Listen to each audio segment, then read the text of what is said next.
गुजरातमधील गांधीनगरच्या पालस गावात राज्यातील सर्वात मोठ्या होलिका दहनाचं आयोजन करण्यात आलं होतं।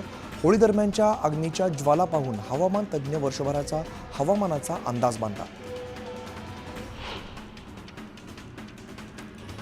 मुंबईतील माहीम कोळीवाड्यात होळी सणाचा उत्साह पाहायला मिळतोय। पारंपरिक पद्धतीने होळी साजरी करण्यात येते। या ठिकाणी सुपारीच्या झाडांवर देवीची प्रतिकृती बनवली आहे। दरम्यान कोळी बांधव पारंपरिक वेशभूषेत नृत्य करताना दिसतात।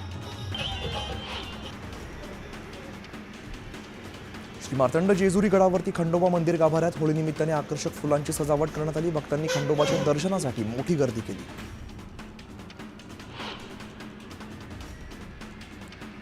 ठाण्यामध्ये उपमुख्यमंत्री एकनाथ शिंदेंनी होलिकेचं पूजन करत होळी दहन उत्साहात त्यांनी सहभाग घेतला। पर्यावरणपूरक होळीचं आवाहन करत उपमुख्यमंत्री शिंदेंनी राज्यातील जनतेला शुभेच्छा दिल्या।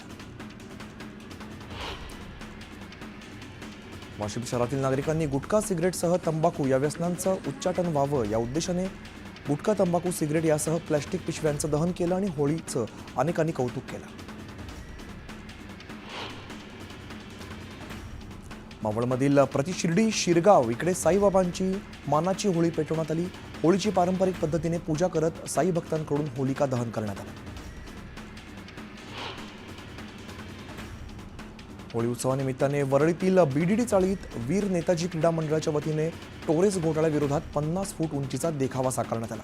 या मंडळाकडून गेल्या 42 वर्षांपासून होळी साजरी केली जाते। गोंदिया जिल्ह्यातील वाईट विचारांची होळी करत टाळ, खंजरी, ढोलकी ही वाद्य वाजवत फेरी काढण्यात आली। मुख्य चौकामध्ये नागरिकांनी गावातील कचरा गोळा करत त्याची होळी केली। छत्रपती शिवरायांचा अवमान करणाऱ्या कोरटकर विरोधात कोल्हापुरात होळी दहन करण्यात आलं। कोरटकरच्या वक्तव्याचा निषेध करत यावेळेला घोषणाबाजी करण्यात आली।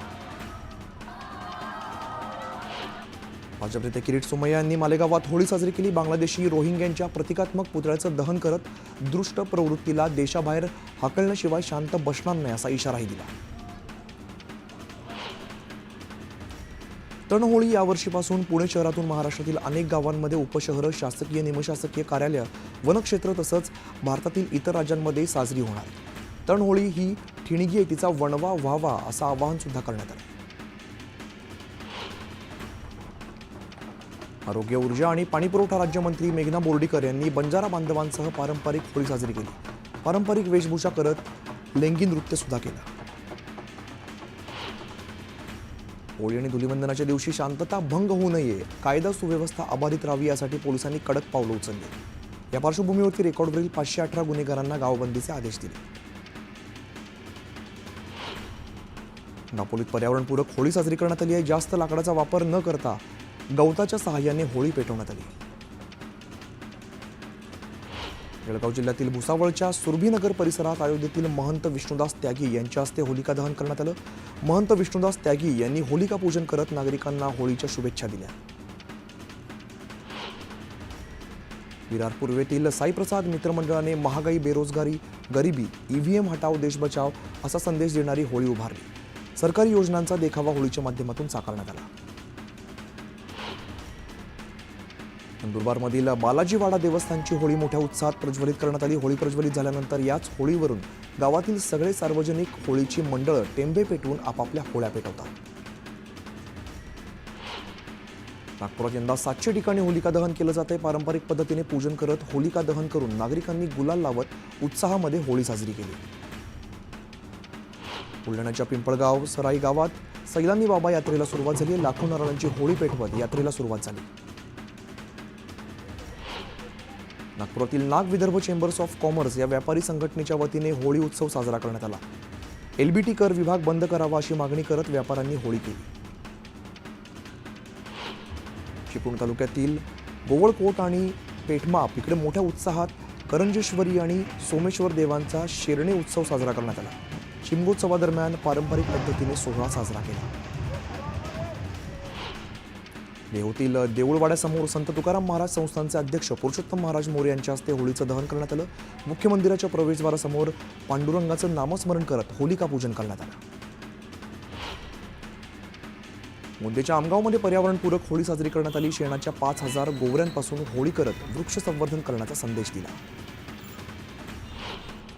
मुंबईतल्या लोअर परेल इथल्या योगेश्वर सोसायटीत पारंपरिक पद्धतीने होळी साजरी केली. दरवर्षीप्रमाणे यंदा सुद्धा नागरिकांनी होलिका पूजन करत होलिकेचं दहन केलं. ग्रामीण भागात शिमगोत्सवाचा उत्साह पाहायला मिळतोय. पालख्या नाचवण्याबरोबरच वेगवेगळ्या पारंपरिक खेळाची प्रथा आज सुद्धा जोपासली जाते. दापोलीच्या बोरथळ गावात जाकमाता देव नमन भाविकांसाठी खास आकर्षण असतं. जळगाव जिल्ह्यातील जामुन जिरा गावामध्ये परंपरेप्रमाणे होळीनिमित्ताने आदिवासींचा भोंगऱ्या बाजार पार पडला. या बाजारात मध्य प्रदेशसह सातपुडा पर्वतरांगांमधील आदिवासींनी सहभाग घेतला. दिव्यांग बांधवांना कोरड्या रंगांच्या होळीचा आनंद घेता यावा यासाठी अमरावतीमधील अंध विद्यालयात इको फ्रेंडली धुलीवंदन कार्यक्रमाचं आयोजन करण्यात आलं. यावेळेला मुलांनी उत्स्फूर्त सहभाग नोंदवत आनंद साजरा केला. रायगडच्या पेणमधील कुंभाराळी आणि कोळीवाड्यामध्ये 40 फूट उंचीची होळी उभारण्यात आली. कोळीवाड्यातील ही होळी नागरिकांचं खास आकर्षण बनली. गोंदियाच्या वृक्षधरा व हिरवळ ग्रुपद्वारे होळीनिमित्ताने पर्यावरण संवर्धनाचा संदेश दिला.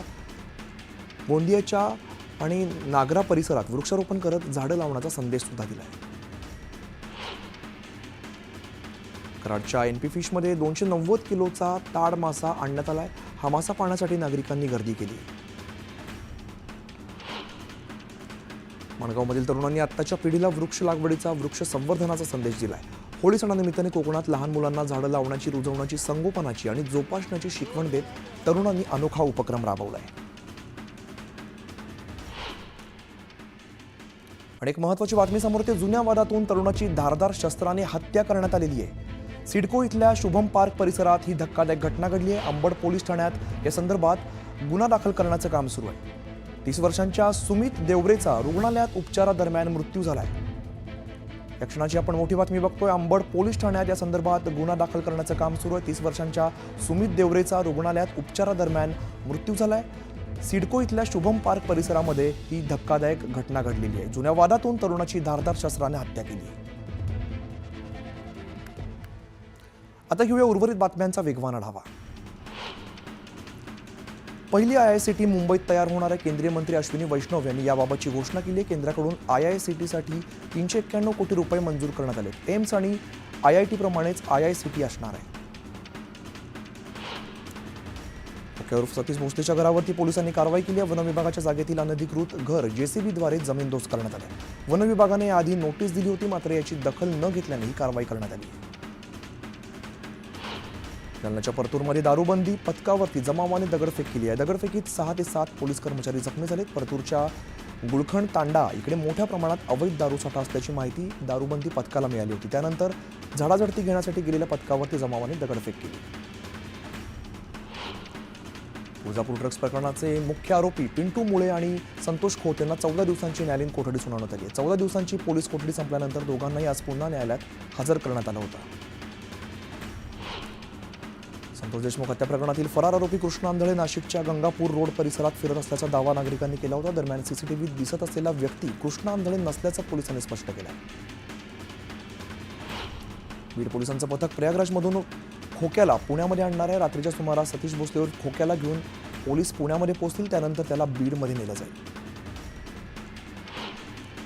पोलीस विभागातील जातीय द्वेष मिटवण्यासाठी बीडचे पोलीस अधीक्षक नवनीत कौवत यांनी अनोखी संकल्पना राबवली. पोलीस कर्मचाऱ्यांना पहिल्या नावाने ओळखल्याचा उपक्रम त्यांनी प्रत्यक्षात राबवलाय. स्वतः पोलीस अधीक्षकांनी फक्त नवनीत असं लिहिलेली पाटी लावली. अहिल्यानगरचे पालकमंत्री राधाकृष्ण विखे पाटलांनी संगमनेर नगरपालिकेत आढावा बैठक घेतली. दरम्यान या बैठकीत निवेदन देण्यासाठी आलेल्या छात्र भारतीच्या कार्यकर्त्यांनी नितेश राणेंविरोधात घोषणाबाजी करत गोंधळ घातला. तर महायुतीच्या कार्यकर्त्यांनी आंदोलकांना धक्काबुक्की केली. विखे पाटलांसमोरच हा सगळा प्रकार घडला. मडी यात्रेला आजपासून सुरुवात झाली आहे. दरम्यान मडी ग्रामसभेने पुन्हा एकदा मुस्लिमांना दुकानं लावू देण्याचा निर्णय घेतला. दरम्यान जिहाद्यांनो नाक खुपसायला येऊ नका, नाहीतर फळं भोगावी लागतील, अशा शब्दात भाजप आध्यात्मिक आघाडीचे प्रमुख आचार्य तुषार भोसलेंनी इशारा दिलाय.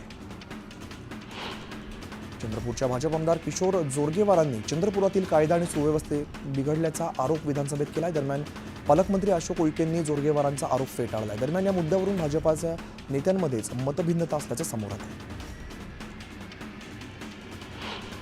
राज ठाकरे आणि उद्धव ठाकरेंनी एकत्र यावं यासाठी मराठी सेना पक्षातर्फे बंधू मिलन कार्यक्रम आयोजित केला जाणार आहे. हा कार्यक्रम गुढीपाडव्याला होणार असून राज आणि उद्धव ठाकरेंना निमंत्रित केलं जाणार आहे. बाळासाहेब ठाकरेंच्या स्मृतीस्थळावरती निमंत्रण पत्रिका ठेवण्यात आली आहे. नितेश राणेंसह त्यांना मंत्री करणाऱ्यांचा मेंदू तपासा अशी खोचक टीका खासदार ओमराजे निंबाळकरांनी केली. नितेश राणेंना इतिहास माहिती नाही, त्यांच्या बुद्धीची कीव करावीशी वाटते असंही ते म्हणाले.